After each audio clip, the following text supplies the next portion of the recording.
As I was walking about the steel city, down fair Cambridge Street that was once Coalpit Lane, I spied a young gentleman undone by misery.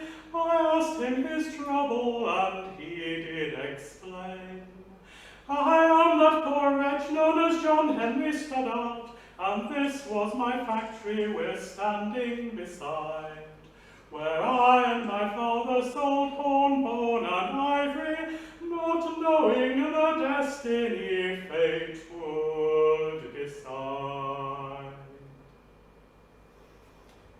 It's the morning of the 6th of March, 1963. It's the first morning without frost since the end of the bitter winter of 1962 to 63. And in celebration of this happy occasion, we're going on a pub crawl down Cambridge Street that was once Coalpit Lane. It's going to be a rather constrained pub crawl for that reason. We're actually starting in this building, which is the Royal George on Carver Street. Because if you go back 100 years, Coalpit Lane, as it then was just about, enjoyed the presence of 8 pubs. There's only 3 now.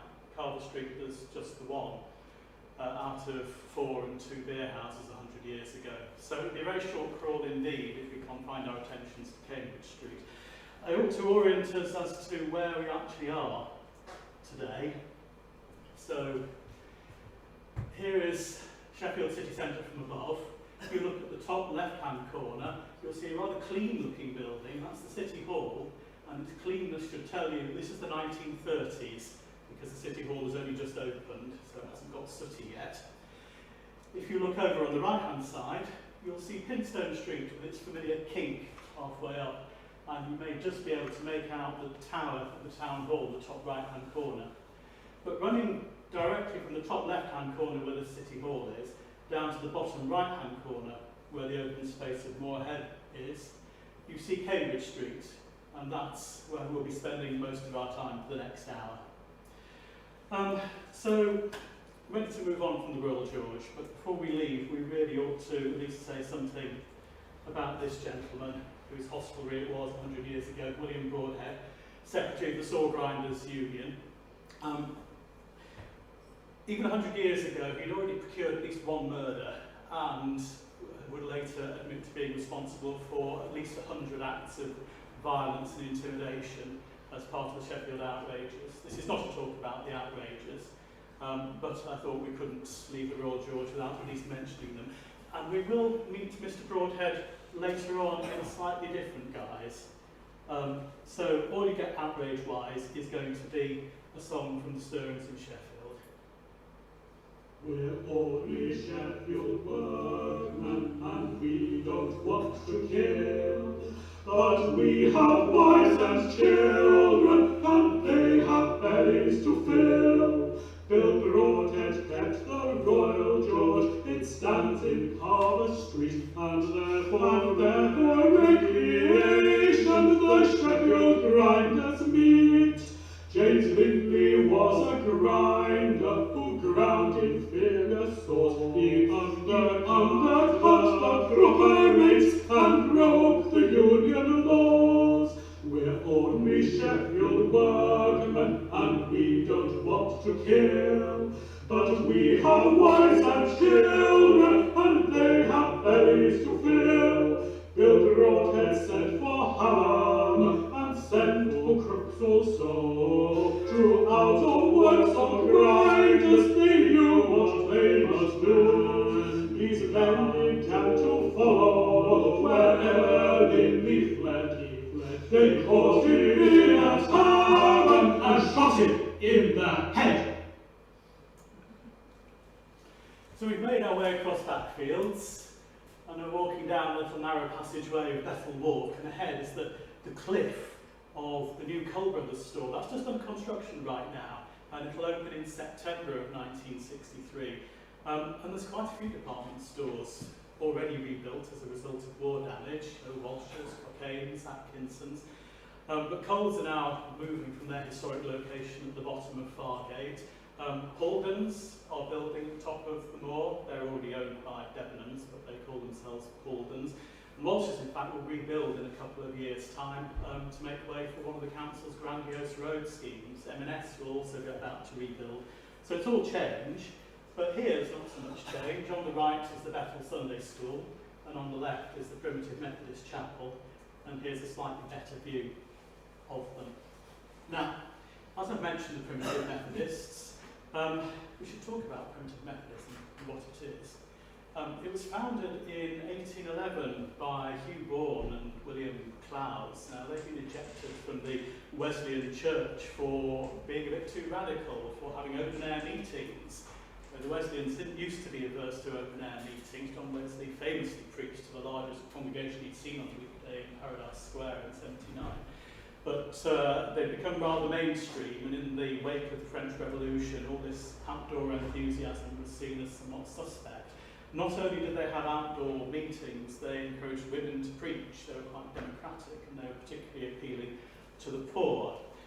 Worse still, Hugh Bourne was known to associate with the wildly eccentric American preacher Lorenzo Dow, a man who only owned one suit of clothes, and he essentially wore them until they fell off, at which point a member of his congregation would donate a new one. So, a gentleman called John Colson, who'd been in the Wesleyan Church and tired of them, moved from Chesterfield to Sheffield and thought it fertile ground for the new movement of Primitive Methodism. So he invited Jeremiah Gilbert to come on a mission to the town in 1819. Now, Gilbert knew how to make a 9 days wonder out of this, so he came on foot.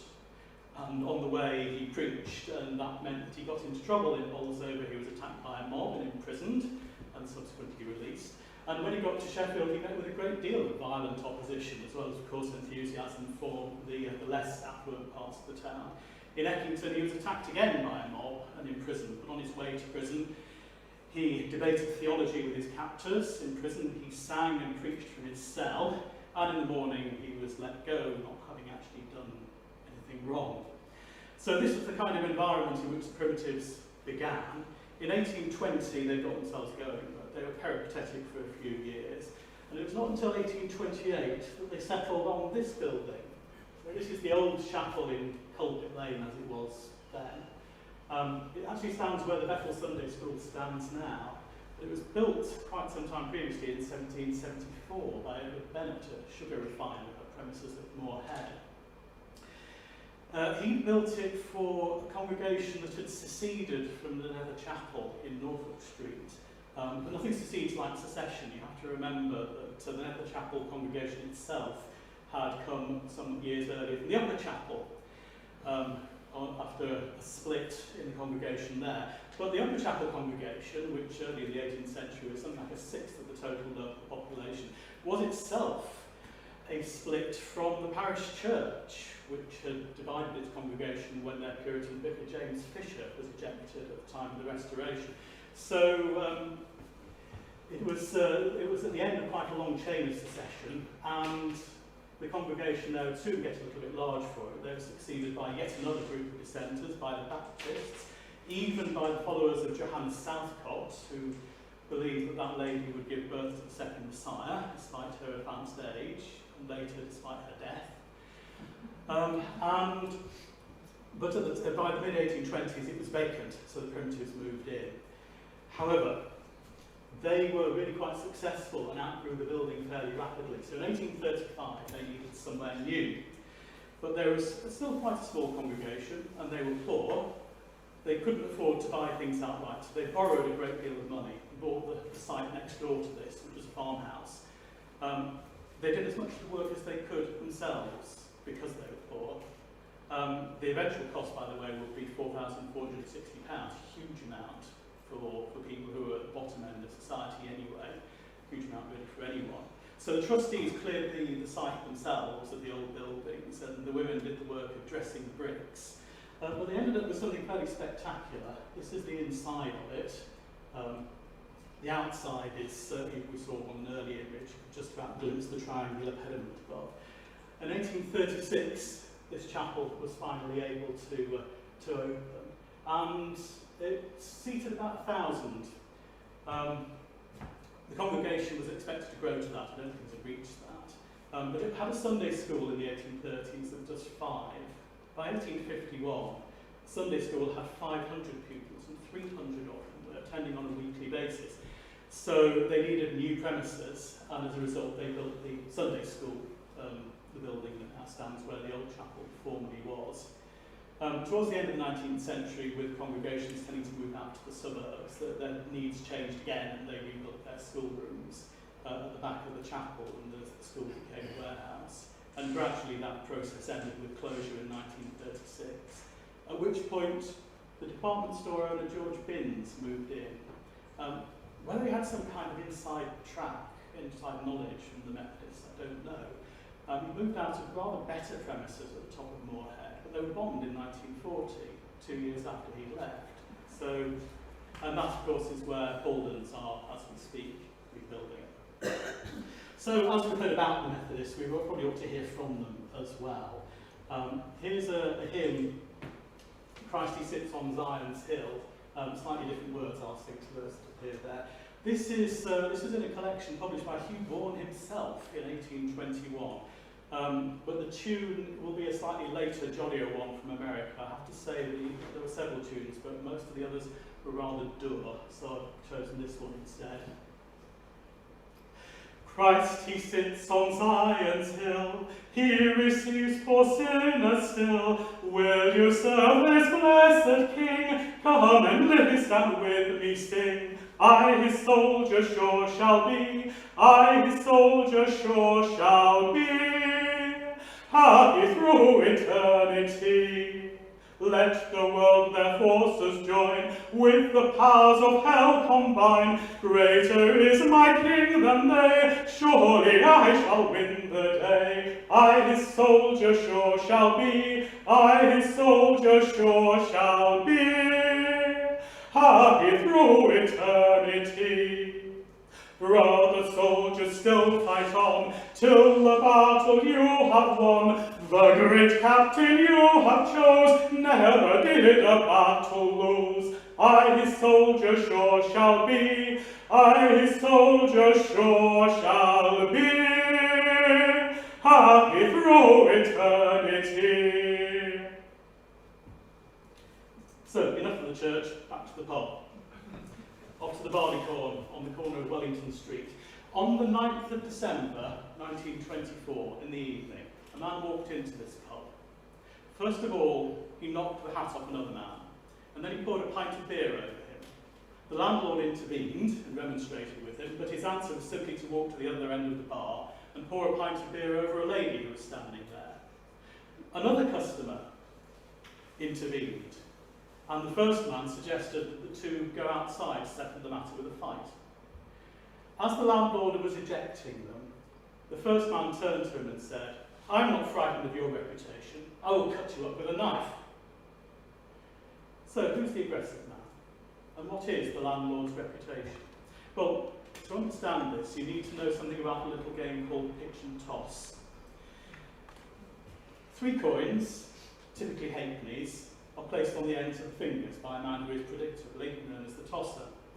He throws them into a ring, and bets are placed as to whether there will be more heads or more tails. There's another man known as the toller, and he takes a toll from these bets, which may be somewhere between £0.5 and 4 shillings in the pound. And that's important because it shows the game is straight, it's not bent, the house makes its money by taxation. There are side bets, but the house tolerates these.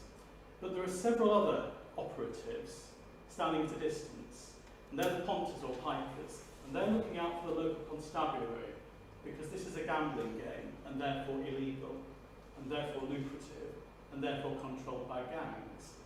And the best ring is the Sky Ring, up on Sky Edge, set up before World War I by Snaps Jackson. But by the end of the war, it was controlled by a gentleman named George Mooney, head of the Mooney gang. Now, I have to say, Mooney does come across to me as somewhat of a comic character, a backstreet gangster who's got a bit above his station. He does pretty well initially, but in 1923 the economy starts to take something of a dive. And he responds to this not by diversifying, but by sacking half his gang. But Mooney lives down on Corporation Street, on the other side of town from the Sky Ring. And the gang members that he sacks are those up on the Sky Edge in the park area. And they consider the route to be theirs, not his. So they set up a rival gang, the Park Brigade, headed by Sam Garvin. Now, Sam Garvin is a gangster's gangster. He's the real deal. He's a nasty piece of work.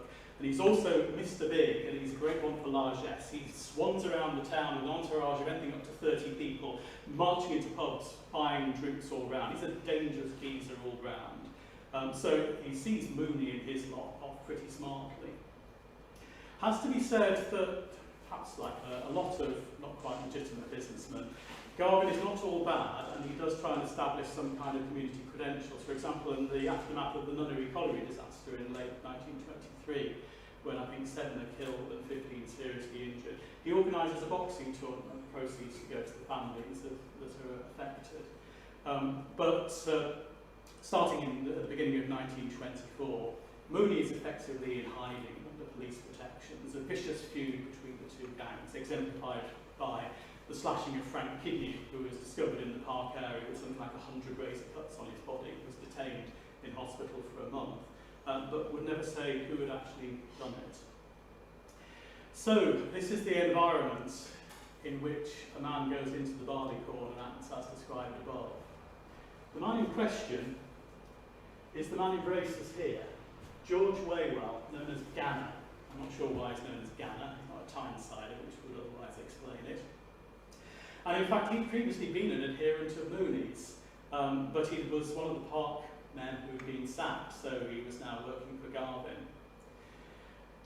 In fact, he'd started his activities earlier in the evening. He'd gone to the Nelson Hotel at Moorhead and done pretty much the same there.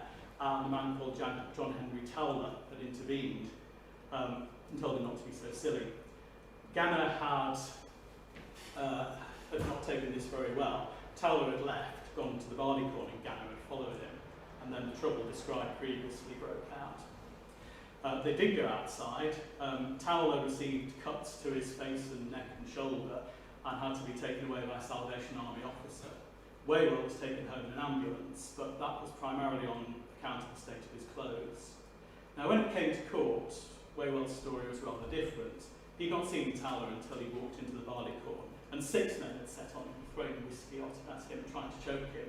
And when he'd run out onto Cambridge Street, they'd attacked him again, dragged him about the road, hence the state of his clothes. He also said on the 8th of December, he'd been in Fitzallen Square. Garvin had approached him and told him to take part in an attack on the house of Henry Dale, another adherent of Mooney's, and the attack did in fact take place. It was something like a siege. They threw at him pretty much everything they could find, so he was hurt by shards of flying glass, gunshot, and even a stool. So the feud was still very much alive at this time. Anyway, the court didn't really believe any of this, but neither were they inclined to find Waywell guilty. They really thought that Garvin was a deus ex machina and pointed the finger at him. It was only later that gang members would be convicted. In fact, some were convicted of the Dale attack. I should say that there was another man who organised a boxing tournament in the wake of the Nunnery Colliery disaster, and it was this gentleman, Augustus Platz. Now, Augustus Platz was a boxing promoter, certainly, but he was also a boxer. He was British and European middleweight champion in 1921 and 1922, and he was landlord of the Barleycorn in 1924 and could still handle himself as he returned to professional boxing in 1927. Come early 1925, he got tired of gangs using his pub and had warned some of them off. Later on, he would actually tell Sam Garvin to leave his pub and not return, and the same to his equally dangerous brother Robert, who was probably the only man in Sheffield who would have dared to do such a thing. Prior to the building we see today, this is what was on that site. The present one was built in 1901, and this was demolished to make way for it. You can see it's not a bad frontage on actually a rather tatty building behind. But as they were demolishing it, they found this. A stone. This is said to be about 2 feet by 4. It's probably not quite so much, just 2 feet high. The initials SC, and a date which was initially read as 1625. Now this caused great excitement. In the middle of the arms of the Company of Cutlers in Hallamshire. So 1625, the company was formed in 1624. surely this was the location of the first cutler's feast. It was a bakehouse they'd been demolishing at the time, so there was certainly some kind of cooking going on there. An early 19th century landlord had been a baker. This had to be an early site of the feast, if not an early cutler's hall. Sheffield is full of early cutler's halls, none of them actually having any reality. So, but the thing is, this is not the only such stone to be found. In Cambridge Street, a little further up the road, is Albert Works. And on Albert Works is another little stone, which in close-up looks like this.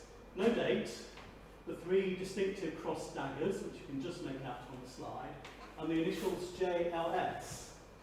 No date, but we have a fair idea when it must be from. We know it's been there a while anyway, because before Albert Works was there, Lindley Sheepshear Works was there, and exactly the same stone is to be found. And here it is a little bit larger. But in the same building, inside, there is this. Yet another more ornate stone, this time with the initials MJM or MTM, and a 1708 date, and 6 and 2, which may be intended to mean 1726 or the 6th of February or something else entirely. That's now with the Company of Cutlers, as indeed are these stones from 1692. Now, these might give a clue what these stones are for, because the initials, although they're hard to make out there, are ETM, and it came from the house of Tobias Ellis in West Bar, and he was Master Cutler in 1718. So his cutler mastership doesn't match the date on the stone, and actually the initials are dubious because they're in a rather odd order for it to reach Tobias Ellis, but that's the nearest we have to a theory. So the mystery remains. Other stones, there are at least 3 others known. But I'll leave that mystery hanging and move on to a song about cutlers. A song from Sheffield. 2 things you need to know before hearing this song. The first is the difference between sweet and sour. So, sweets are work that has been done but not yet paid for. An artisan has made knives or whatever, but hasn't been paid. So he needs to do no work to receive some money. Sours, on the other hand, are work for which he has been paid, but which he's not yet done. So he's going to have to work for money that he's probably already spent. The other thing we need to know is that the working day in the 18th and 19th century was 6 days, not 5. This was really the case across Europe. And your average artisan didn't much care for this. And so they decided to take Monday off as well. Now, if you want a day off anywhere in Europe, it actually needs to be a Saint's Day. So you dedicate the day to Saint Monday, and you can dedicate every Monday to Saint Monday if you like. Oh, the picture in the middle, by the way, is a gross calumny on that man because he's not drinking on the Monday, he's actually at work rehydrating. But the rest are genuine artisans not working when perhaps they should be. Brother workmen, cease your labours, lay your files and hammers by. Listen while a brother neighbour sings a cutler's destiny. How upon a good St. Monday gathered round the smithy fire, hearing what's been done on Sunday, and in cheerful mirth conspire. Soon I hear the trapdoor rise up, on the ladder stands my wife. Dandy Jack, I'll dust thy eyes up, thou leads a plaguey drunken life. Here thou sits instead of working, with thy pitcher on thy knee. Curse thee that be always lurking, and I may slave myself for thee. Then she speaks with a motion quicker than my boring stick at Friday's pace. She hurls the generous sparkling liquor with all her fury in my face. My eyes, my apron, and my breeches, my poor shirt sleeves are drenched with ale. Something bad, my dear, bewitches again to vex us with her tale. Prithee look now, all the forenoon thou's wasted with thy idle way. When dost thou mean to get thy sows done? Thy master wants them in today. Thou knows I hate to broil and quarrel, but I'm neither soap nor tea. Od burn thee, Jack, forsake thy barrel, or never more thou liest with me. Now once more upon joys be thinking, now hard scoldings have my wife. The case is clear, let's have more drinking, and toast a jovial cutler's life. For her foul tongue I fie upon her. Shall we our pleasures thus gear? No, we shall good Saint Monday honour, when brawling wives shall be no more.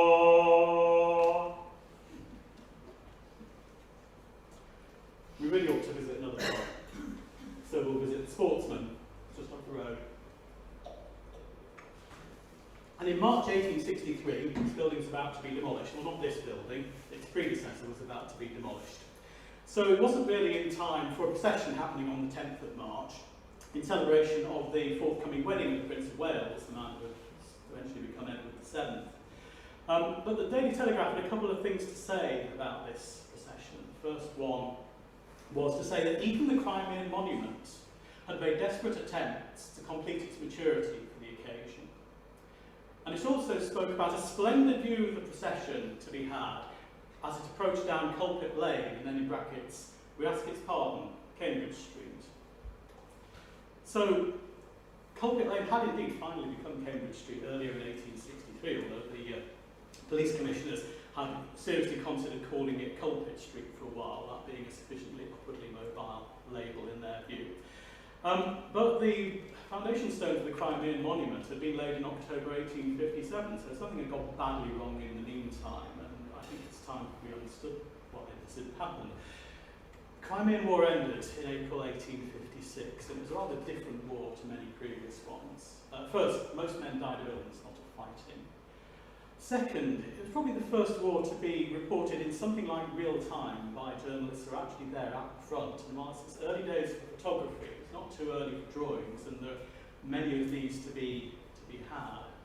So there was a rather more reflective view of the country by 1856, and more of an inclination to commemorate those who had died fighting or of disease than for other reasons, and or for other people. Late in 1856, the movement arose amongst the working men of Sheffield to raise funds for a monument, and they had some early success. They managed to get £20 from Florence Nightingale, who was sort of a local lass. She was from the Shaw family, still visited her grandmother at Tapton Hall. It was £5 from her and £5 from each of three relatives. This emboldened them to set up a committee, which they did early in 1857. And the momentum was good. They got £100 from the Duke of Norfolk. They got land at Moorhead donated free by the town trustees. They had a requisition which something like 400 or 500 people had signed. They had £200 or £300 in other donations, and they had the promise of His Royal Highness the Duke of Cambridge to lay the foundation stone. He was the General Commander-in-Chief of the British Armed Forces, known as the soldier's friend and a cousin of Queen Victoria.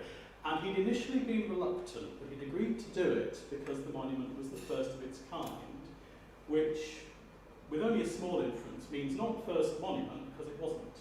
The first monument to be set up on the initiative of working people. He's not the only person to make that remark. So, a consultative committee was set up under the leadership of Wilson Overend, son of Paul Overend, who set up the Sheffield Medical School. And between them, it was decided there should be a competition. They did have a design already by local sculptor Edmund Smith, but it was deemed too expensive. So they set a budget for the monument of £1,200, decided to have a competition with first and second prizes of 30 and 20 guineas, and set about arranging it. In the meantime, they needed to do some fundraising, so they had a grand fete champêtre at Newhall Pleasure Gardens in June, featuring such things as a balloon ascent, a moving panorama of various exotic scenes, 3 military bands, and the Bay of Naples illuminated by fireworks. I'm assuming that's a representation of the Bay of Naples rather than the thing itself. They did it on a Monday, and they relied a little bit too much on St. Monday. It was not well attended, and a thunderstorm in the evening meant that the crowds didn't arrive then afterwards. So it made a profit, but only quite a small one. Nothing daunted, the competition proceeded. There were more than 70 entries, which had to be sent to London for judging, one of the judges being Giles Gilbert Scott, and then brought back and exhibited. But all was ready and a design chosen. This one, by Wakeman, Goldie and Hadfield, or Wakeman, Hadfield and Goldie. That's what we might have had everything gone to plan. And in October, the Duke of Cambridge did indeed come to town, and the foundation stone was indeed laid, and it was a magnificent procession, so it was. Beginning with the Crimean heroes themselves, then the committee, and the architects, and the band and troops of the West Yorkshire Yeomanry Cavalry, and the mayor, and councillors, and various other dignitaries, and the Master Cutler, and the Company of Cutlers, and the town trustees, and the fire brigade, and the highways boards, and various philanthropic societies, and the United Trades, represented by, amongst others, William Broadhead, and a decorated wagon containing the Hallamshire Campanological Band, and last but not least, Whistling Jenny, the Sheffield Nightingale, seated in a cage of wirework decorated with flowers and evergreens. So all in all, a very splendid occasion. The foundation stone was duly laid, and by the end of the year, there were rumours that Coalpit Lane would be honoured by being renamed after His Royal Highness the Duke of Cambridge, but it was not to be, at least not just yet, because for most of 1858 nothing happened. Hoardings appeared around the site of the monument in October, and also a shed, but no actual building activity. There were rumours, there were murmurings, there were mumblings, there were accusations. Now, the men on the committee included Charles Bagshaw, the president, Thomas Roberts, the secretary, who had commented, by the way, that the monument was to be not to promote love of war, but to remember bravery. And that's very much a theme of this war. It's no longer celebrating brave generals on prancing chargers. It is about men, and to some extent women, who serve and die. So, and you have William Hyde, who's secretary of the Saw Makers Union, remember Broadhead is the Saw Grinders Union, and James Pashley as well. Some of these figures are quite controversial. Bagshaw and Pashley do actually get paid for their fundraising efforts. And the result of this becomes clear by the end of that year, when the misgivings have translated into pressure to publish the accounts. The accounts do not make pretty reading. They have received a little over £700. They have promises of a further 480. They have £40 still in hand. But reading between the lines, the overall cost of the project will not be £1,200, it will be £2,000, and they are still £800 short, even if they collect everything they've been promised. This is a bombshell.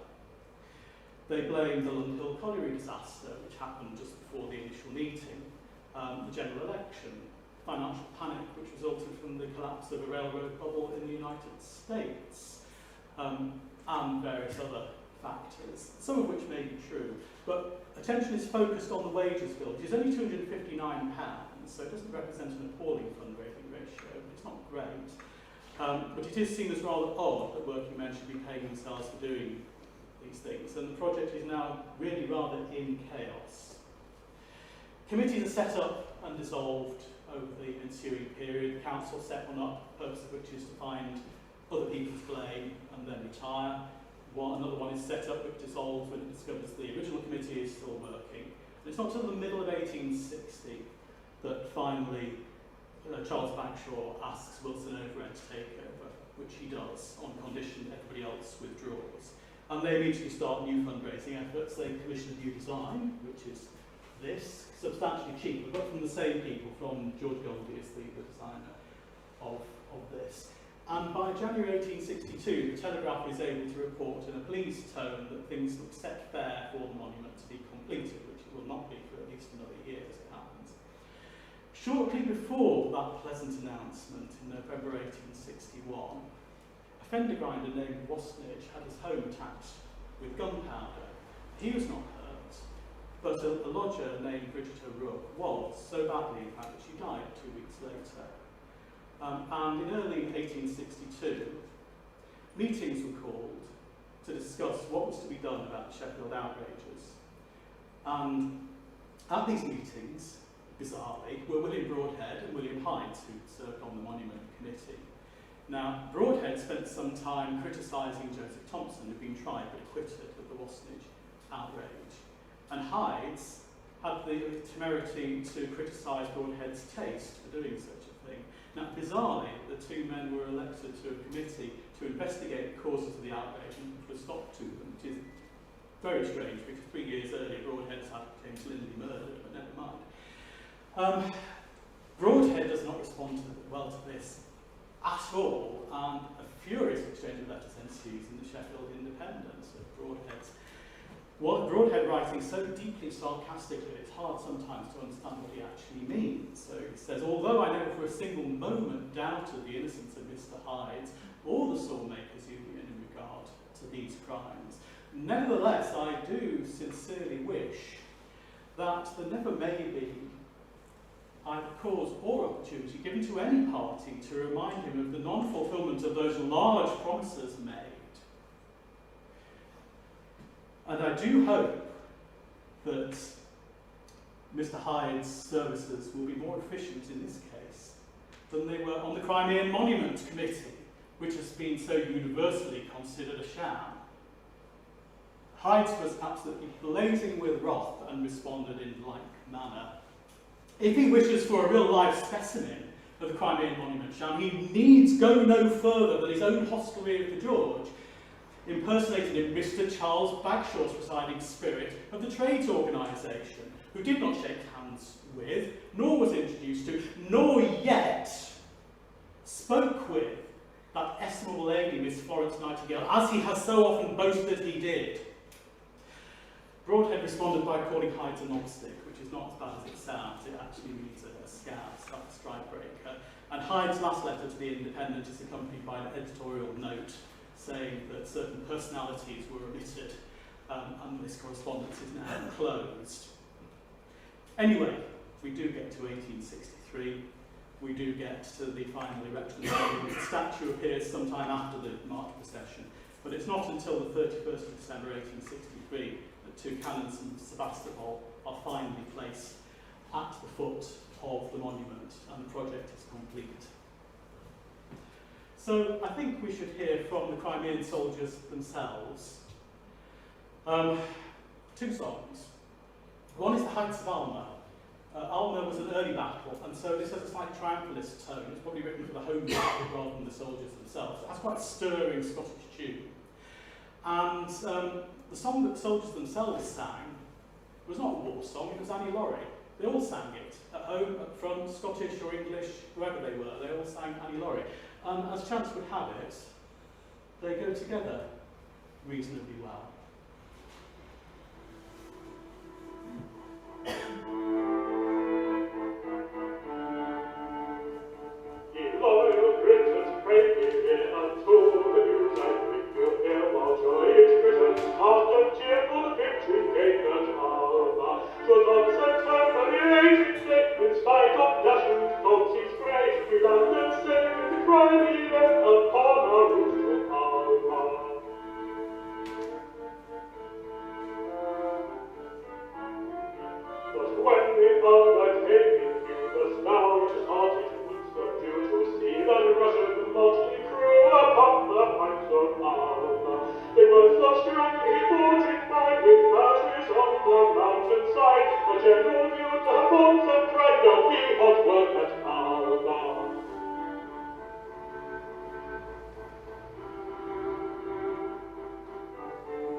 Next door to the Sportsman, which if you cast your minds back, you'll remember in 1863 is about to be demolished, stands Leah's Yard, which we know today as what we call Little Mesters workshops. So works divided into small units with individual self-employed artisans, generally in the cutling trade. Actually, Cambridge Street is very much a centre for the handle trades. So the scale pressers and bone carvers and what have you. And later on, other trades such as upholsterers. Henry Leah himself is a little master in his own right. He's quite a large little master, but he is only one of anything up to 24 trades that are here by the mid-20th century. And he's a silver stamper, but it's his name that's over the gate, so he's the one who gives his name to the yard. And 1863 is also the year that Leah's Yard comes to be as we see it today, because the Sportsman shares a burgage plot with the back part of Leah's Yard. In fact, the old Sportsman and the buildings behind it were demolished in the middle of 1863. Leah's Yard, or as it was then, Cambridge Street Hornworks, was extended southwards into that area, and the Sportsman we see today is left at the front. Now, Cambridge Street Hornworks was the initiative of James Morton, a very successful horn dealer, and there have been other horn dealers in Cambridge Street, sometimes simultaneously and also at different times. But he died rather unexpectedly in 1870, and his place was taken by Robert Thompson. Thompson operated on a slightly smaller scale, and that's actually when we start to see other trades arriving. Morton's occupied the works pretty much on his own, but Thompson can't fill all the space, so half a dozen smaller trades brought in alongside him. This gradually increases as time goes on. Now, in 1875, Thompson needs the services of an engine tenter. He has steam on site. It's been there since 1861, in fact.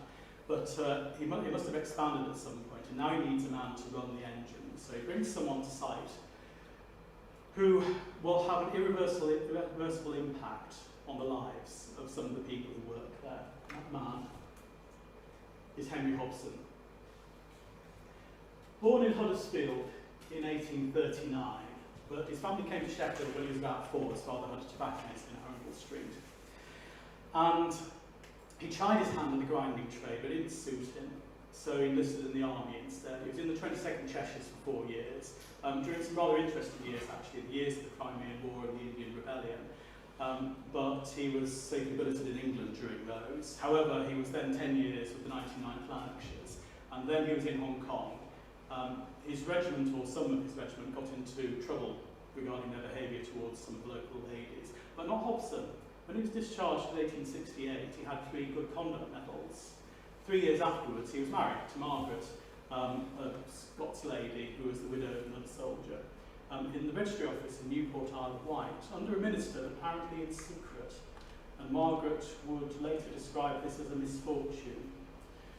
Because Hobson adapted poorly to civilian life and was unstable anyway. He claimed to have had sunstroke when he was in Mauritius. He would make ominous references to a cousin of his who died in an asylum in York and a sister who was never in her right mind. He was said to be more eccentric at the time of full moon. He was also very much interested in astrology, and it was said of him that if you didn't know any better, you might think from his stories that he knew more about Africa than Stanley did. That's Stanley the Dr. Livingstone, I presume that. And he was something of a drunkard as well. Now, Thompson may have had ways of managing Hobson when he was being tolerant, but in 1883 Thompson also died, and the business was taken over under the same name, but again on a smaller scale, by the Stoddarts, John George, the father, and John Henry, the son. And they were less tolerant or less able to manage him. Sometimes he'd be drunk of a morning and the engine would go down. He was insubordinate, he wanted to be master, not take orders. He had a good billet there, it was on 26 shillings a week, and the accommodation was provided, and so were coal and gas. But matters came to a head in 1886. A key was found in a warehouse door containing valuable handle materials. Hobson said it wasn't his, but it was. So in August 1886, he was given a month's notice. During that month, he made certain threats to the Stoddarts, especially to John Henry. He would go to John Henry and tap his head and say, "I have something in here for thee, lad." And he'd say, "Jack, that born but that not buried yet." And he said to his neighbour, Mrs. Wilson, that he would have a reckoning with them someday. But the threat ceased at the end of the notice. He moved out into Sans Pagers. That is not Hobson, by the way, this is a later picture. He moved out into Sans Pagers, which is round about where the board schools on Leopold Street are now. But he and his wife were in poor circumstances. He found it difficult to get or to hold down work. She got some help from relatives in Scotland, but it didn't last. On the 23rd of July, 1887, Hobson arose at 8 o'clock in the morning. He was in a very poor temper. Many of the household effects had been sold. As usual, they had no money. He had a little work the previous week, but had spent most of the proceeds on drink. His brother had finally refused 2 weeks previously to lend him any more money. So he went next door to the Wilsons, begged a bit of tobacco from John Wilson, and then suggested they go off for a walk over Sheffield Moor together. But Wilson declined, had a prior engagement, turning the mangle for his mother. So Hobson went off alone. And he was seen about 10:30 that morning. His wife was out working as an office cleaner. He was seen about 10:30 in Cemetery Road, near the top of Montague Street. And at 99 Montague Street lived the Stoddards, John George, father, John Henry, the son, Sabina, the mother, crippled with rheumatism, and quite deaf as well, so she was generally to be found upstairs in bed. Ada, John Henry's petite little wife, 4'6", which is why I say she's little, and their baby son, Herbert, even littler, just a few months old. And on that particular morning, also Florence Moseley, a maid of 15 years of age, who worked for them occasionally. And at about 11:15, Hobson called at the house. He said that he was collecting rags and bones for a second-hand shop that he was planning to set up. We don't know whether they had any for him, but he was civil enough. He made polite remarks about Herbert. He asked if he might have a drink. Ada was able to offer him a glass of water, which was fine. He accepted that with good grace and thanks, and went on his way. After he'd gone, Ada and Florence chatted about him. Florence thought she recognised him. Ada knew him because he was mentioned at her works, or rather had been. And so she told Florence who he was. It was Henry Hobson. Shortly before 11, Hobson returned to 99 Montague Street. This time he wanted a piece of cord with which to tie up his bundle, and Ada knew that they had a piece of old clothesline at the top of the cellar steps. So she went down a few steps to go and fetch it from the nail where it was hanging. And as soon as she was gone, Hobson, quite without warning, grabbed Florence sharply by the neck, drew a knife, and stabbed at her in the neck. Florence screamed, of course, and Ada returned as fast as she could from the cellar. Florence, wriggling free from Hobson, dashed out of the house, down the dark passage into Montague Street, whereupon Hobson turned his attention to Ada. Florence, on arriving in the street, saw there John Hardy, a greengrocer who was making his deliveries, and also nearby John Gregory, coachman, stood at the top of the street with his master's carriage waiting.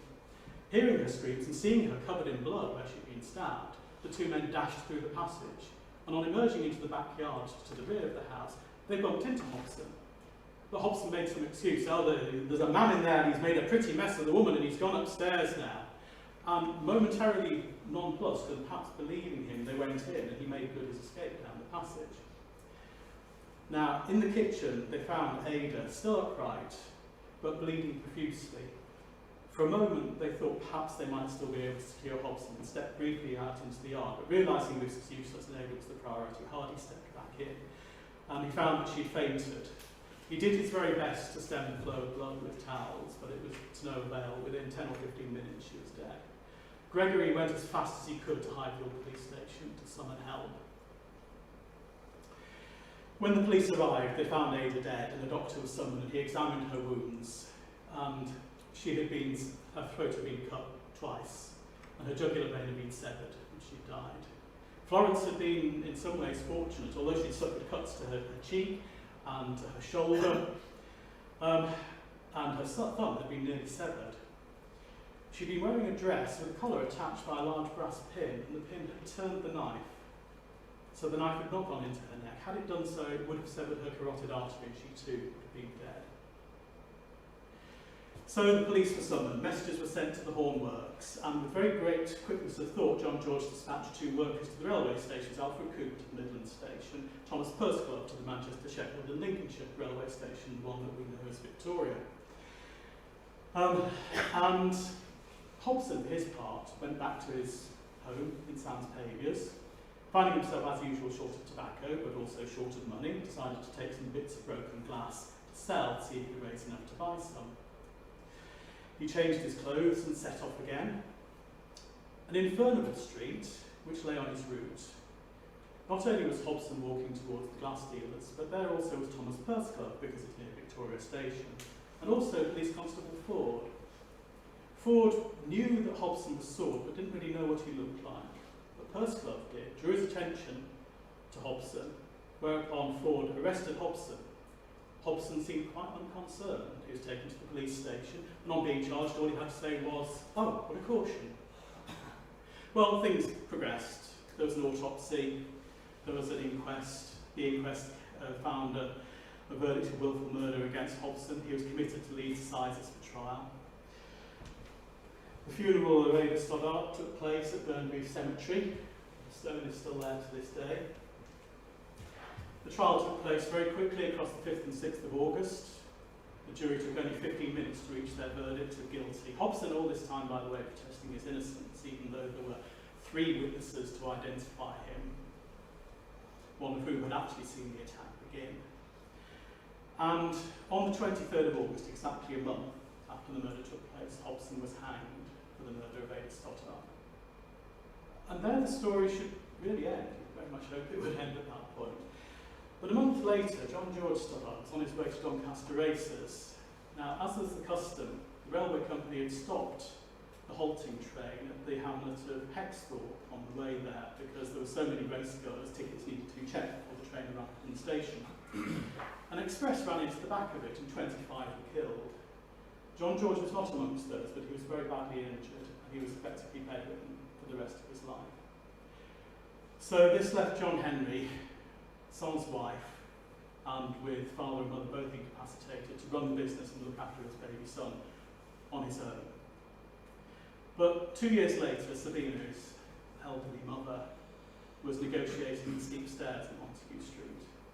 And she slipped and fell, and disabled as she was unable to save herself and fell hard to the bottom and broke her neck. John George did live a few months after that, but during 1890 he too succumbed to his injuries. The works didn't belong to the Stoddarts, only the business did. And although John George's estate was worth in excess of £1,000, it's a bad sum in those days, the residue after debts were paid was a mere 70, approximately the annual wage for a skilled artisan. So he had to leave the works and set up business in his own right as a horn cutter instead of a horn merchant. And again, you'd hope that fate would leave the Stoddarts alone at this point, but I'm sorry to have to tell you that in November 1891, Herbert contracted whooping cough, and 3 days later, that turned to pneumonia, and he too died. He's also buried at Burn Green, but you can imagine that John Henry was in no state to even consider having his name carved there. He was probably unable to afford it as well. So he struggled on for a few years. He lived in Mudford's Terrace off St Mary's Road, but he'd never been a man in good health. He'd always had something of a heart condition, and in 1895 he brought the line of the Stoddarts almost to an end. His death certificate says he died of liver cancer. And there's a witness, Martha Bullis, but no signature, just the mark of somebody who's never been taught to write their name. Martha Bullis was the mother of Selina, and at the age of 76, she suffered the final indignity of old age, which is to outlive your daughter, your grandson, and your great-grandson.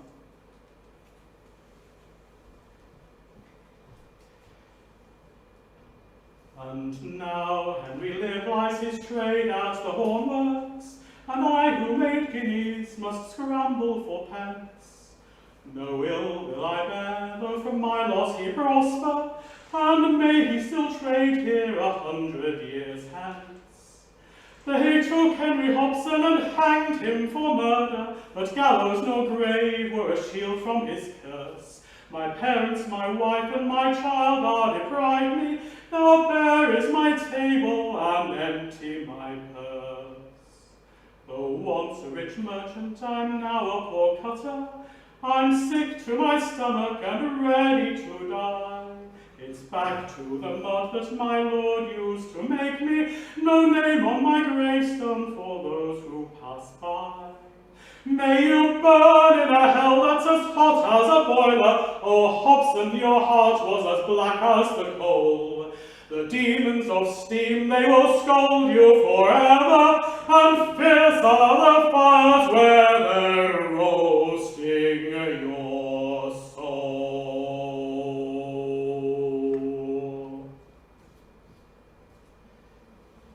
It's a rather poor end to a pub crawl, isn't it? We could go up to the Albert, but I don't much want to. Rumours are it's unstable since that bomb that fell in a water tank in Bath exploded during the war. I think we should go down the street instead. Some sadness here too as well, but we're going to be remembering joy, because we're going to be remembering the Hippodrome. Opened as the Theatre of Varieties in 1907, home to many great music, all the stars. It seated 2,700 people and featured the longest girder ever used to support the circle in a theatre. It's even had an opening roof, which regular patrons knew not to sit under for the first opening of the winter in order to avoid a deluge of soot and pigeon guano. But it closed rather abruptly as a theatre in 1931 and became a cinema instead, run by ABC. It was damaged a little during the war, but it recovered quickly. But in 1948, the lease came up for renewal and ABC hesitated. And a man named Sidney Kirkham stepped into the breach. Now, Sidney had begun work as a teamer, a pourer of hot metal, but he got a splinter of steel in his eye. So his family had taken him out of that trade into the trade of furnace building. But he did actually rather better for himself, buying and selling motorcycles of an evening from home. So he gave up the building trade and diversified. He became involved in Brandon Oils. He owned Peerless Petrol. Then he was offered the chance of the Tivoli Cinema in Norfolk Street, used to be the Great Central Hall. The Tivoli was very badly damaged in the war and couldn't be opened, but he had cinemas in Whitwell and Eckington as well, so it was all right. But when the lease for the Hippodrome came up, he grabbed at it, and so he became proprietor of the Hippodrome, and he introduced various innovations such as 3D films. In 1954, it was supposed to be compulsorily purchased, but we're in 1963 now, and it's only just happened. The last film was 4 days ago, on the 2nd of March, and it was Gone with the Wind. Now, having heard from the primitive Methodists and the Crimean soldiers, and even the jovial cutlers, we should probably hear from the artists of the Hippodrome to finish today.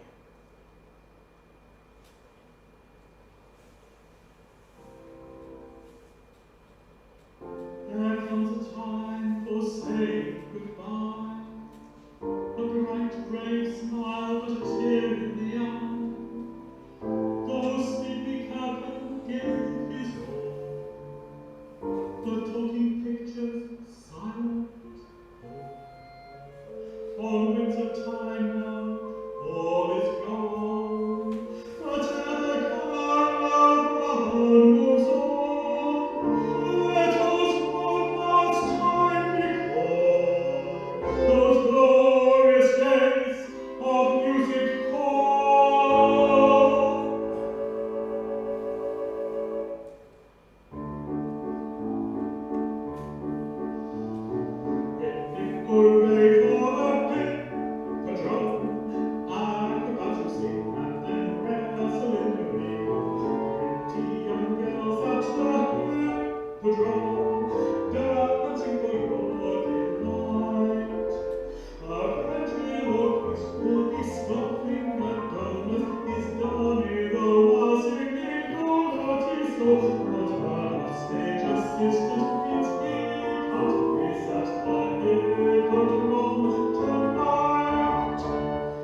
Hip, hip, hip, hurrah! Hooray!